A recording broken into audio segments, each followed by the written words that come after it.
Today I'm going to show you how to make chocolate shavings. These are great to decorate cakes or tortes. I used them the other day to decorate a trifle. To make chocolate shavings, you're going to start out with a block of chocolate. I like to use the Calabo 53.1%. That's a semi-sweet. I've got about 4.5 pounds, so this is just a little bit under half of the block.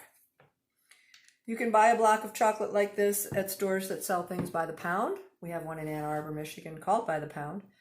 You can also buy Calabo chocolate online. So, in order to do this, you're going to need a sharp French knife.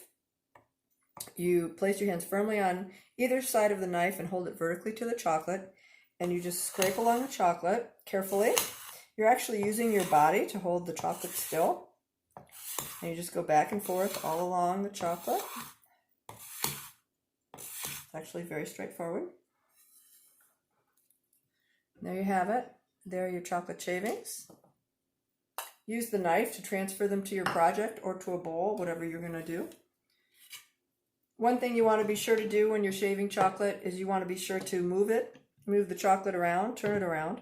Otherwise, you'll develop a groove at the end where the knife stops, and you'll lose kind of some of the surface area that you need in order to make your best quantity of shaved chocolate. You can turn it 180 degrees as I did, or you can also turn it 90 degrees. And that's it. That's how to make shaved chocolate.